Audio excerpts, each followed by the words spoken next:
કે 20, 22, 25 વર્ષના છોકરાને પણ માં ઊંઘમાંથી ઉઠીને આવે એટલે કે બેટા તને આમ કરી આપું, તને કોફી બનાવી આપું. એ બનાવે ને જાતે. અને પછી જ્યારે પત્ની આવે ત્યારે માએ કરેલા બધા લાડની સામે પેલી એમ કે ડાર્લિંગ 1 કપ કોફી બનાવ ને. અને માને ઝટકો લાગે કે મેં ઊંઘમાંથી ઉઠીને એને માટે કોફી બનાવી છે, બોલ હવે એની પાસે કોફી બનાવડાવે છે. પણ એ આનંદથી બનાવે છે, એ બનાવડાવતી નથી કે ચાબુક મારીને.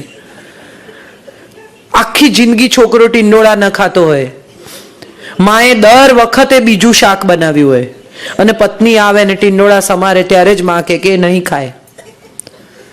અને પેલો આવીને ચૂપચાપ 3 રોટલી ઠોકી જાય ટીંડોળા સાથે, અને માને લાગે ઝટકો. એકચ્યુઅલી ઝટકો ન લાગવો જોઈએ, આનંદ થવો જોઈએ કે 25 વર્ષ તમે જે પ્રયાસ કર્યો એ પેલી 25 મિનિટમાં કરી નાખ્યો. You should be happy about it. Why not? Why not? આપણે બધા સંબંધોને એક જ રીતે જોતા શીખ્યા છીએ. હું ઈચ્છું કે જે માતા પિતા વ્યવસાય કરે છે ને એ બાળકને જુદા પરસેપ્શન આપે સંબંધોના. કામ કરતી માં, ગુસ્સામાં માં, માનો પોતાનો સમય, વર્કઆઉટ કરતી માં, એને જોવા દો. આ સતત કોઈકની સાથે જોડાયેલા રહેવાથી કંટાળી જવાય છે. થોડા દૂર જઈને થોડો શ્વાસ લઈને પાછા આવશો તો તમને પણ સારું લાગશે ને એને પણ સારું લાગશે. આમ જોઈએ ને તો આંખોમાં કંઈ દેખાય નહીં, આમ જોઈએ તો દેખાય કે આ હથેળીમાં રેખાઓ છે. તો થોડા દૂર રહેવામાં પણ મજા છે. વ્યવસાય કરતા માતા પિતા હોલિડે પર જાય તો બધું આમ 24 કલાક જાણે કે આમ એને અમે નથી આપ્યો ને બધો સમય અમારે અત્યારે ને અત્યારે જ આપી દેવો છે, એનોય કોઈ મતલબ નથી. તમે અઠવાડિયું ન ખાધું હોય અને એકદમ તમને બેસાડીને અઠવાડિયાનું ઠૂસી દે તો તમે કેટલું ખાઈ શકો? માણસ એટલું જ ખાઈ શકે જેટલું એ ખાઈ શકે. એને એટલો જ સમય જોઈએ છે જેટલો એ માણી શકે. એની ઉપર ચઢી ન જાઓ કે આ બધો સમય જેટલો મેં તને નથી આપ્યો લે હમણાં આપું. આનું કોઈ આ બધા બેલેન્સિંગ એક્ટ્સ છે જે ઇવેન્ચ્યુઅલી ઇમ્બેલેન્સ ક્રિએટ કરે છે. હોલિડે પર એને પણ શીખો કે અમે પણ એકબીજાને સમય આપવા માંગીએ છીએ. You go play your self, find your friends. એને અજાણ્યા લોકો સાથે મિત્રતા કરતા શીખો, એને એની ઉંમરના લોકો સાથે રમતા શીખો. મોટા ભાગના મા બાપ વ્યવસાયિક હોય, પછી એની સાથે ચેસ રમે કે સ્પેલોફન હારી જાય. અરે વાહ કેટલો ઇન્ટેલિજન્ટ. ના, ડોન્ટ ડુ ધેટ. એને એની બુદ્ધિથી એની મહેનતથી જીતવા દો. તમે સમય નથી આપી શકતા એટલે ગિલ્ટમાં એની સામે હારી ન જાઓ. એને એ મહેનત કરવા દો તમારી સામે ઊભા રહેવાની. એને તમારા ઇક્વિવેલન્ટ થવું પડશે. એને સમાજમાં બધા એવા લોકો નહીં મળે કે જે બધા એની સામે હારી જાય. અરે વાહ, આવું ન કરશો. છેલ્લી વાત કરી દઉં અને પછી આપણે પ્રશ્નોત્તરી કરીએ. 4 પ્રકારના મા બાપ હોય છે.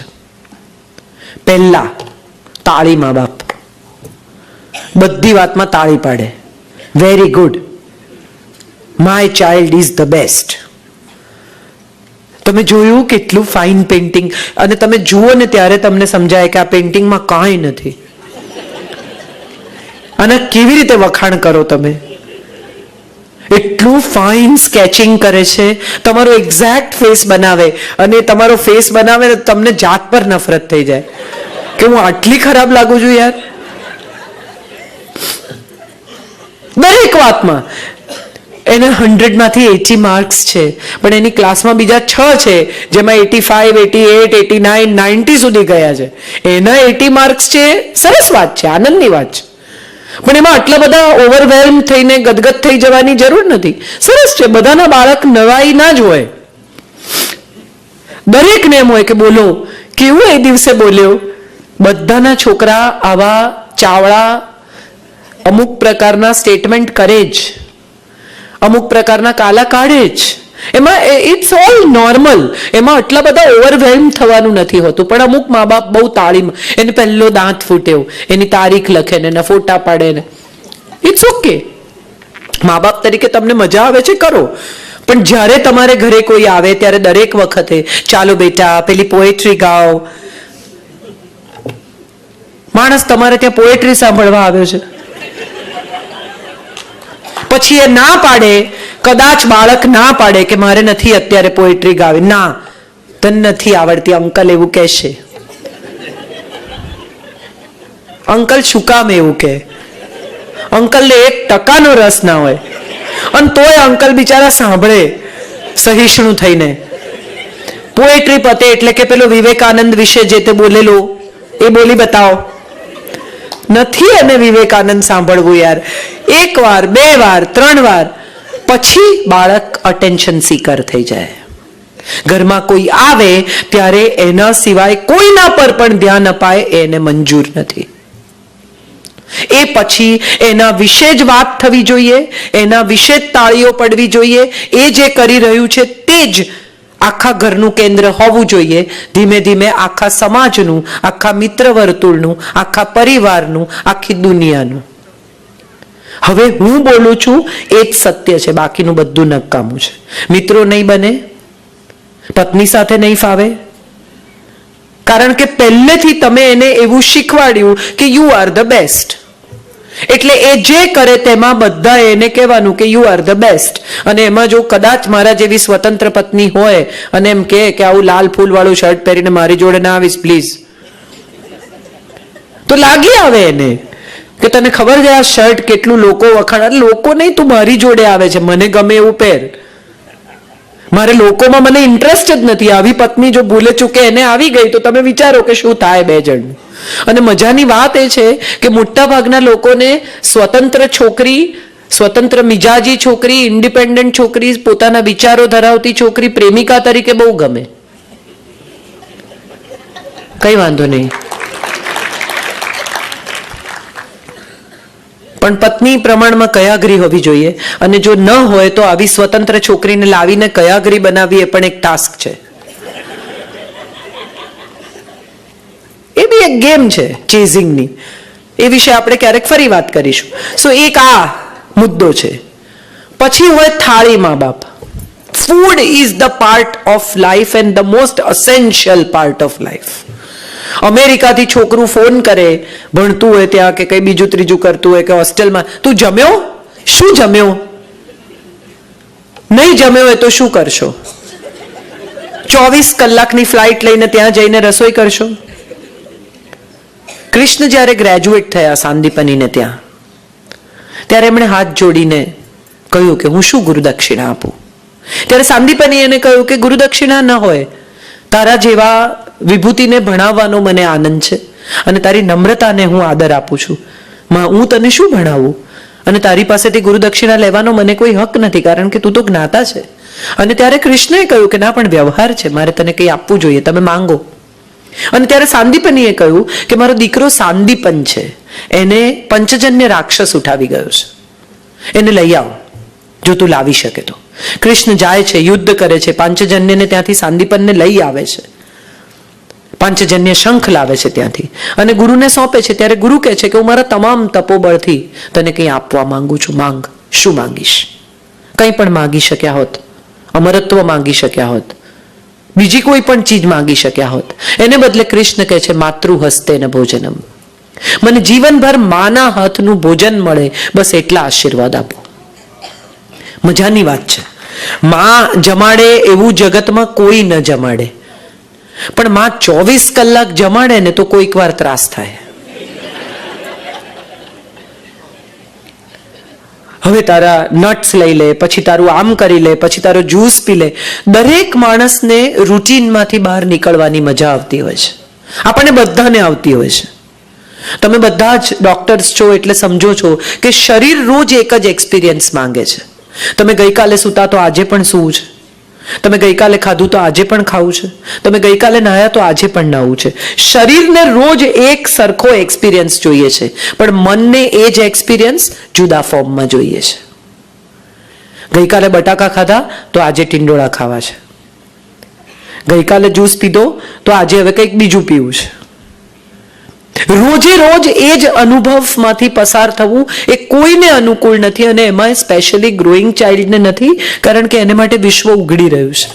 એને દરેક નવા અનુભવને પામી જવું છે, એને દરેક નવા અનુભવને મેળવી લેવો છે, એને દરેક નવા અનુભવમાંથી કશું જાણવું છે. એટલે એને દરેક નવો ટેસ્ટ જોઈએ છે, દરેક નવી પ્રવૃત્તિ જોઈએ છે, દરેક નવી વસ્તુ જોઈએ છે. એને 24 કલાક જો માં એમ કે ખાઈ લે, ઘરમાં દાખલ થાય ને કે ચલ જમી લે, હા થોડી વારમાં જમું છું. કેટલા બધા બાળકોનો આ જવાબ મેં સાંભળ્યો છે. આ કારણ કે એને માટે ફૂડ એ એક કરવાનું કામ છે. એને માટે ફૂડ એ એટલું અસેન્શિયલ છે જ નહીં જેટલું માને લાગે છે કે છે. એટલે આ થાળી મા બાપ છે. અને થાળી in the other sense also કે એને પીરસીને આપે બધું. એને સંઘર્ષ કરવાની કોઈ જરૂર નહીં. એમનું ચાલે તો કદાચ ચાવીને પણ આપે. પણ હવે એટલું એને કરવું પડે છે બિચારાએ. એની પણ એને દયા જ આવતી હશે કે બિચારાને ચાવવું તો પડે છે ને. એને માટે સંઘર્ષ નામની ચીજ મા બાપ છોડતા જ નથી. They give them complete food right on his table. He has to just pick up and eat. At one point of time, when the child has to rise and get into some kind of struggle, he's not ready for it, she's not ready for it. કારણ કે એને તો તમે બધું ready cooked table પર સર્વડ આપ્યું. એને છાંયડો રહ્યો જીવનમાં. એને કોઈ દિવસ ખબર જ ના પડી કે દુનિયા બહારની કેવી છે. મારો ધક્કો. એને નહીં ભાવતું પણ ખાવા દો, કેમ્પમાં મોકલો, એને પડવા દો એટલી તકલીફ. 4 દિવસ નહીં ખાય યાર કેમ્પમાં, પાછો આવશે તો તૂટી પડશે ખાવાના પર. It's okay, it's all right. થોડીક તકલીફ, થોડીક સમસ્યાઓ, થોડાક સંઘર્ષ માણસને ઘડે છે. અને આ થવા દેવું જોઈએ. વર્કિંગ મા બાપે ખાસ થવા દેવું જોઈએ. કારણ કે બેમાંથી એક ગેરહાજર હોવાની સંભાવના ઘણી વધારે છે. ત્રીજા, પાળી મા બાપ એની આજુબાજુ કમ્પાઉન્ડની પાળી બનાવે. જે કરે આ પાળીની અંદર રહીને કરજે. ક્યાં છે, ક્યાં પહોંચ્યો, કેમ ટ્યુશનમાંથી આવતા આજે 20 મિનિટ વધારે થઈ? અરે રખડવા ગયો તો જવા દો. નથી ગયો આજે ટ્યુશનમાં, બંક કર્યા છે ક્લાસ, મજા કરી છે, કરવા દો. થોડું જુઠ્ઠું બોલવું આપણને બધાને ગમે છે. થોડી થ્રિલ આપણને બધાને એમાંથી આવે છે. નાની નાની ચોરીઓ કરવાનો આનંદ છે અને દરેકને કરવા દેવી જોઈએ. આખો વખત વિજિલન્સની અંદર, તમારા ડિઝાઇન સ્લેબની અંદર એને જીવ્યા કરવાનું એવું શક્ય નથી. અને એસ્પેશિયલી વર્કિંગ પેરેન્ટ્સ આના ઉપર બહુ વધારે પડતા કોન્શિયસ હોય છે. અમે નથી હોતા ને પછી આમ કરે. હા તો કઈ નહીં, ભલે કરે. એકવાર કરવા દો, 2 વાર કરવા દો અને પછી ધીરે ધીરે તમે એને તમારા તરફ લઈ આવો કે આમ ન કરાય. 24 કલાક એની આજુબાજુ પોલીસ થવાની જરૂર નથી. પેરેન્ટ્સ છે ને પોલીસ છે. આ પેરેન્ટ પોલીસિંગ બંધ કરી દો. અને છેલ્લા, જે મને બહુ ગમે છે અને જેવી માં થવાનો હું પ્રયત્ન કરું છું, એ છે માળી મા બાપ. ઉછેરો. તમારાથી જે થઈ શકે ને એ કરો. એ પછી એને પણ થોડું પોતાની રીતે ગ્રો થવા દો. તમે નક્કી કરશો કે આ ગુલાબનો છોડ 3 ફૂટનો થવો જોઈએ, એથી થશે નહીં. એના પર આજે મંગળવાર થયો ને, બુધવારે ફૂલ આવવા જોઈએ તો આવશે નહીં. એને મુક્ત રીતે, એની રીતે એનો એક સ્વતંત્ર વિકાસ થવા દો. એ તમારી પડછાઈ કે તમારો પડછાયો નથી. એ તમારા સપના પૂરા કરવાની ચીજ નથી. બંને ડોક્ટર હોય, પ્રતિષ્ઠિત ડોક્ટર હોય, હોશિયાર ડોક્ટર હોય અને એનું છોકરું ઊભું થઈને એમ કે મારે તો પેઇન્ટર થવું છે. ને મા બાપને ઓલમોસ્ટ હળવો હાર્ટ એટેક આવે કે પછી આ હોસ્પિટલ કોણ સંભાળશે? અરે હોસ્પિટલ સંભાળવા માટે એને ડોક્ટર થવાનું? એને જે કરવું હોય તે એને કરવા દો. સાયન્સમાં 89% પછી મેં મારી માને ઘેર આવીને કહ્યું કે મારે આર્ટ્સમાં જવું છે, મને મારવાની જ બાકી રાખેલી. બાકી બધું જે એનાથી થઈ શકે એને કરેલું. 2 લાફા ના મારે એટલો એનો ઉપકાર. And I said that I will not go to medicine. તે મને 12th સાયન્સમાં સારા માર્ક લાવવાની શરત કરેલી, એ મેં પૂરી કરી. હવે એ પછી તે કહેલું તારે જે કરવું હશે કરવા દઈશું. મે બી શી હેડ એન આઈડિયા કે આટલા સારા % સાથે હવે તો એને મળી જતું હોય તો જશે જ ને મેડિસિનમાં. એને ખબર નહીં હોય કે આ ઊંધી મગજ છે. અને પછી હું આર્ટ્સમાં ભણી. મને કદી અફસોસ નથી થયો કે મેં 89% માર્ક સાથે આર્ટ્સ લીધું. મને અને હું જ્યારે 12th સાયન્સ પાસ થઈ ત્યારે તો 89 વોઝ અ વેરી ગુડ %. એટલે તરત જ મેડિસિનમાં વોક ઇન એડમિશન મળ્યું હોત. ફાધર ડાયસ બહાર આવી ગયેલા ઝેવિયર્સમાં. જ્યારે મારું ફોર્મ અંદર ગયું ત્યારે કે આ કોનું છે? That's okay.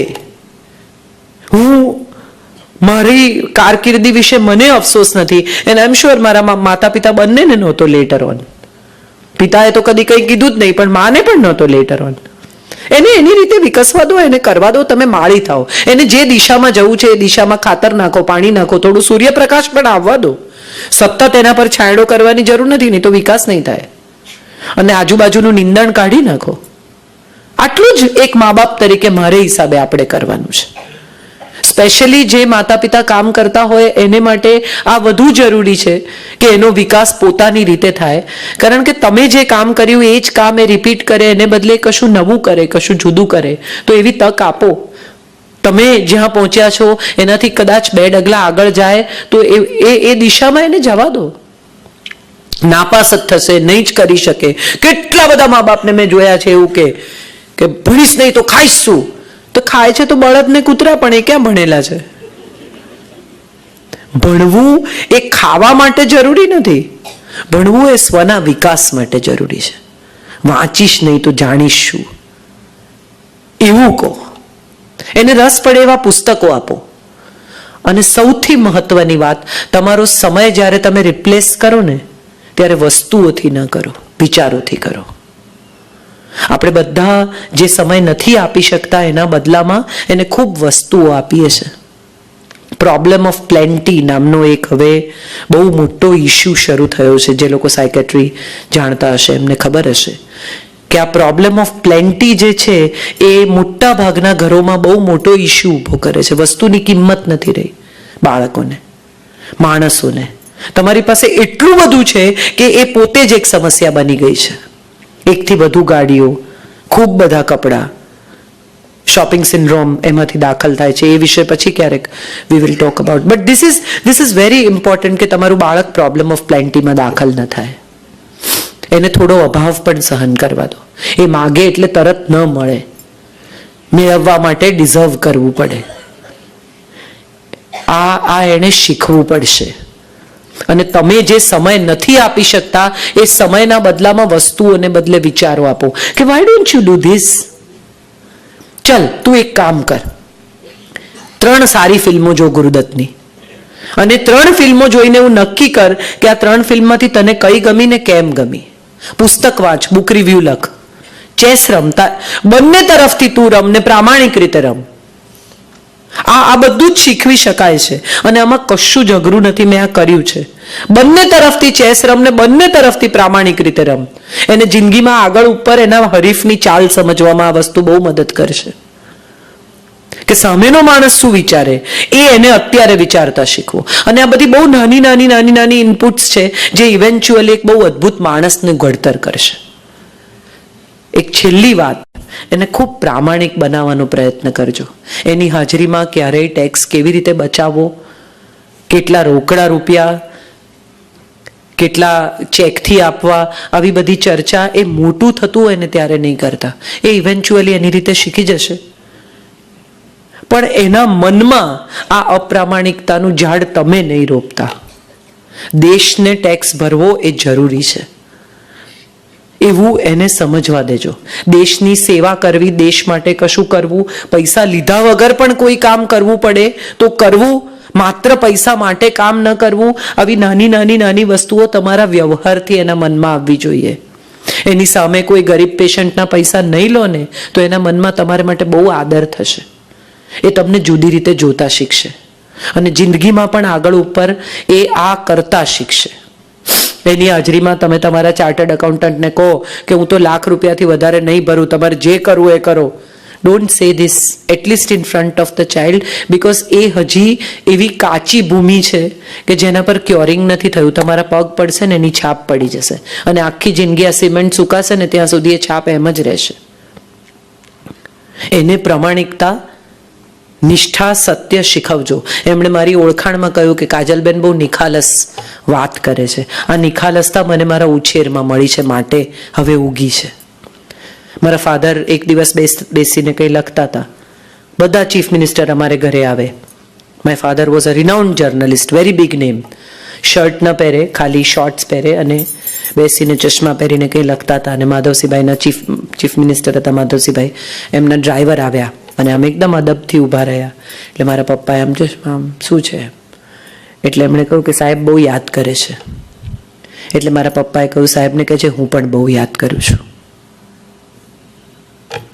ડ્રાઈવર લેવા આવેલો, પણ મારા બાપાએ એમને એમ કહ્યું કે સાહેબને કહેજે હું પણ બહુ યાદ કરું છું, ઊભા થઈને ચીફ મિનિસ્ટરનો ડ્રાઈવર આવે એટલે જતા રહેવું, આવું મેં નથી જોયું, માટે હું કોઈનાથી અંજાતી નથી.